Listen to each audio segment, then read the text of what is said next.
comes to your mind when I say the word game? I hope all of you remember the first Nokia feature phone was introduced, the Snakes game, right? It was very simple, engaging and interactive in nature. All of us were addicted to the game. Now can you think of if we are able to apply the concept of gamification in the education sector? That would be pretty game changing, I would say. So as my friend Anmol just stated, that games are a crucial part of everybody's life today. Gamification has been introduced in education as well. Why? To make classrooms interactive and engaging. Gamification has come into picture almost 2500 years ago. Earlier, teachers were using board games or physical games to teach various subjects in the classroom. Because of technology integration and digital integration, virtual and augmented realities, the gamification has been introduced in the classroom, making lessons more engaging and interactive. Also, I would like to share the research done by Deakin University in Australia.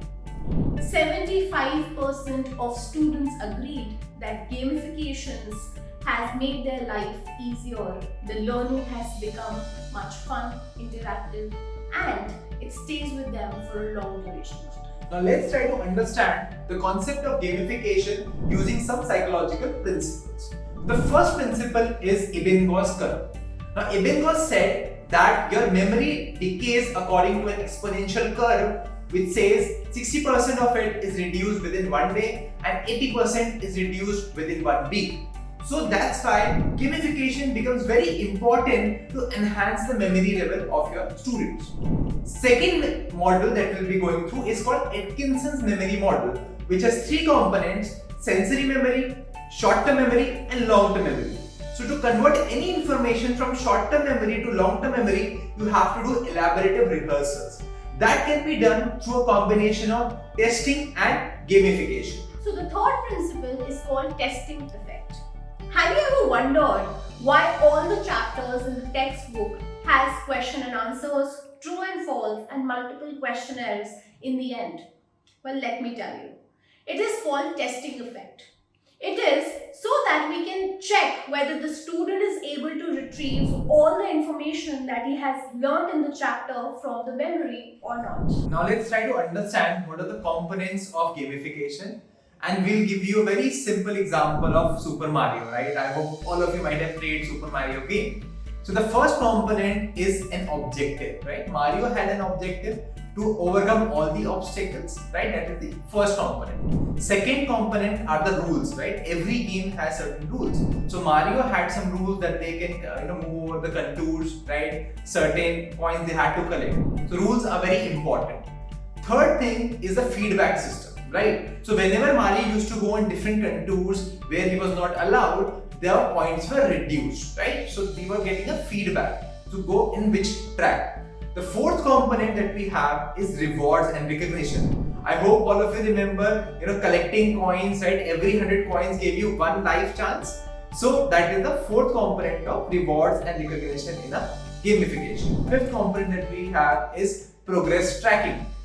So progress tracking is when you are able to see your progress, where you have reached, in which level you are, right? That gives you a check, how much levels you have to go through moving forward. So the next component is challenges and mission. We all remember Mario came with different levels, easy to hard levels, right?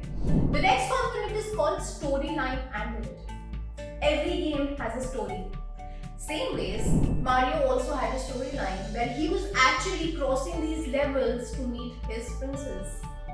The next is called avatar and characters.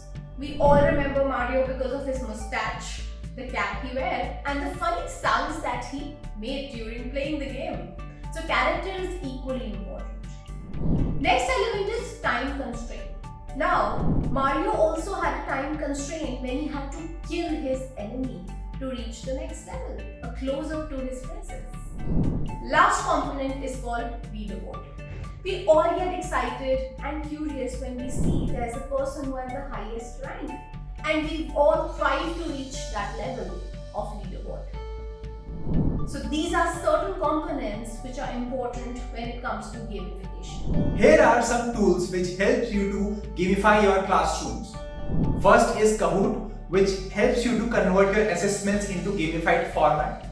Then there is Padlet, which converts your presentations into a gamified format. And then there is Go Noodles, which add gamified activities into the classroom. And there are many more available.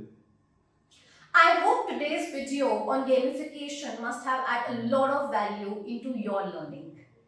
If you want to know the demo of these different tools that Anmol just spoke about, then comment below or like the video.